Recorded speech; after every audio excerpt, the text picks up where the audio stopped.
Worlds of sound that no one has ever heard before. A music that would not be tied to the past. Fixated on the idea of creating new sounds. To create the waveform of a sound and then find out what that sound sounds like. The music industry of the 1960s was just beginning to explore the genres popular today, but it lacked a few key pieces of knowledge and technology needed to truly get started. When Herbert Brunn came from Berlin to Urbana, he brought with him sound and computer synthesis, advancing the scientific and everyday meaning of music beyond the acoustic styles of the early 20th century. My sense with Herbert was that his moving into electronic sound and moving into then computerized production of music had to do with the fact that now at this micro level, you could not only assume the instrument and assume the sound, but now you could take away those assumptions and just sort of create the sound at the tiniest atomic level, a sound that had never been heard by a tuba or a bassoon or a flute. Bringing computer synthesis from Europe to America, Herbert Brunn's leadership in music innovation throughout the 1960s at the University of Illinois ushered in a new era of sound development through the university's electronic music studio, the Sawdust Project, and Brunn's invention of expanded gestural computer synthesis.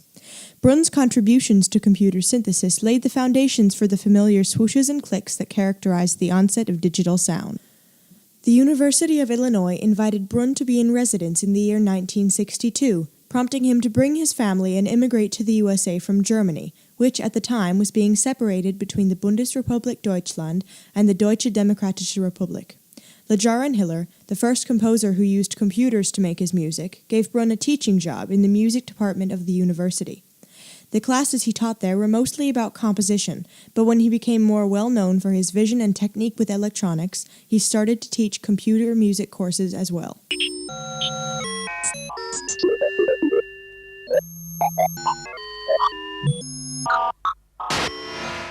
A composer like Herbert who wants to know, what are people not doing? What are people not getting? What are people not understanding yet? Brunn also worked on the computer music project at the Electronic Music Studio. This studio, home to some of the greatest electronic composers in the world, researched and carried out the most scientifically useful experiments that the musical world had ever seen. For example, under the leadership and vision of Herbert Brunn, the invention of expanded gestural computer synthesis, the translation of a gestural sound into the format of artistically composed electronic music, was used in the studio for many years by Herbert Brunn and his colleagues.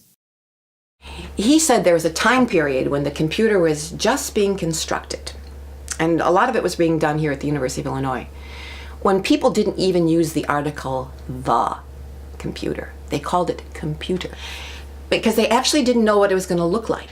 There was here at the University of Illinois, the initial computer was about a block long. It was a huge thing. And people from all over, all departments, nobody knowing how to use it. Professors, assistants, students would come with their little Fortran cards, get them punched in, come out with some sort of readout or something, and they would help each other. At first, the scientists and composers who took up residence in the studio had to wire together old, discarded pieces of radio equipment from the early 20th century to create a primitive synthesizer. But after the computer was in use in the 1960s, they could create sounds unique to the electronic world. The Electronic Music Studio was soon considered one of the birthplaces of computer music. This caused a number of prizes to be awarded to Herbert Brunn for the part that he played in creating the new genre of music. These prizes included the Norbert Wiener Medal from the American Society for Cybernetics in 1993 and an honorary doctorate from the Goethe University Frankfurt 1999 for his past work with the Electronic Music Studio.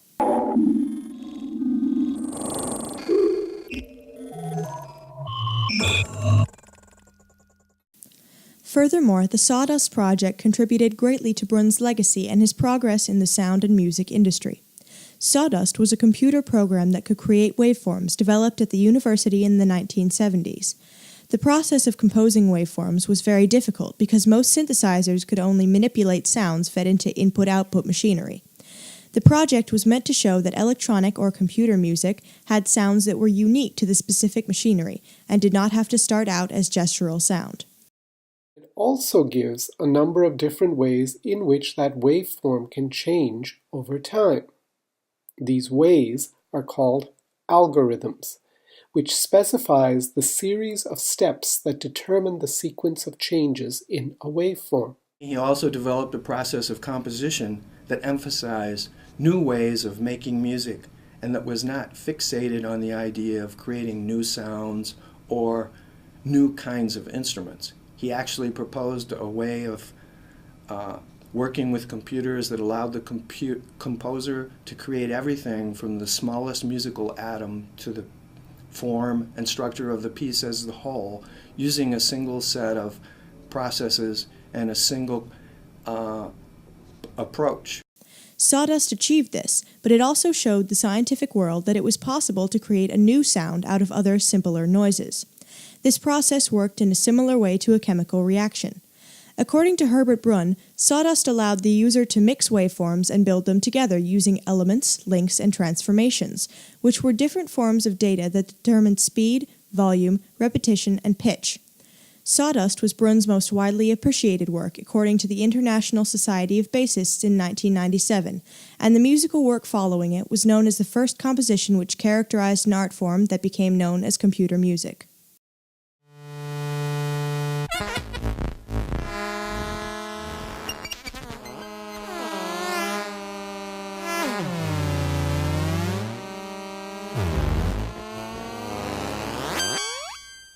As a composer, he showed people in many different ways, and especially as a teacher, that you can make what you want to make, and it doesn't have to look like what you imagined it to be or what anybody else already knew, and certainly not what you already are comfortable with.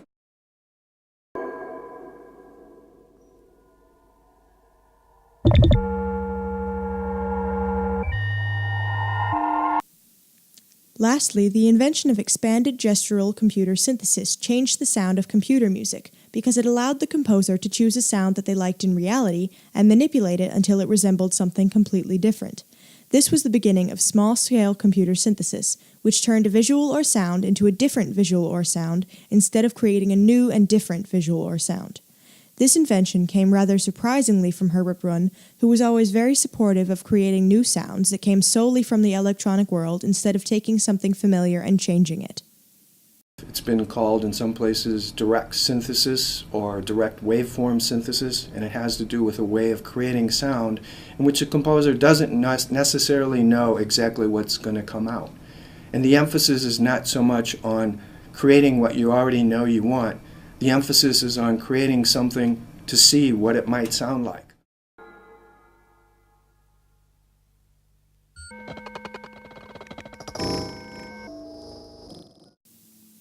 With the innovation of expanded gestural computer synthesis, as well as the Sawdust Project and the Electronic Music Studio at the University of Illinois, Herbert Brunn popularized electronic music during a time of little progress.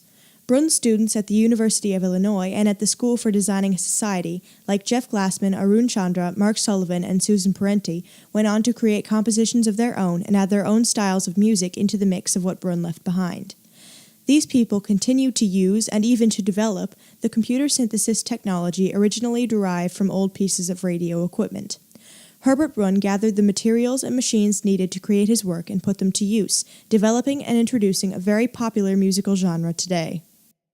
His work also contributed to the later popularized personal computer that used sound synthesis for all kinds of alerts, music, and even synthetic voice software such as the popular voice recognition robot Siri, developed in the early 21st century. Brunn created a lasting legacy of musical ideas and possibilities never seen before by finding sounds unique to computers instead of imitating live sound, and gestural computer synthesis's ability to create a uniquely manipulatable electronic sound that could be presented as a text alert or as a documentary soundtrack.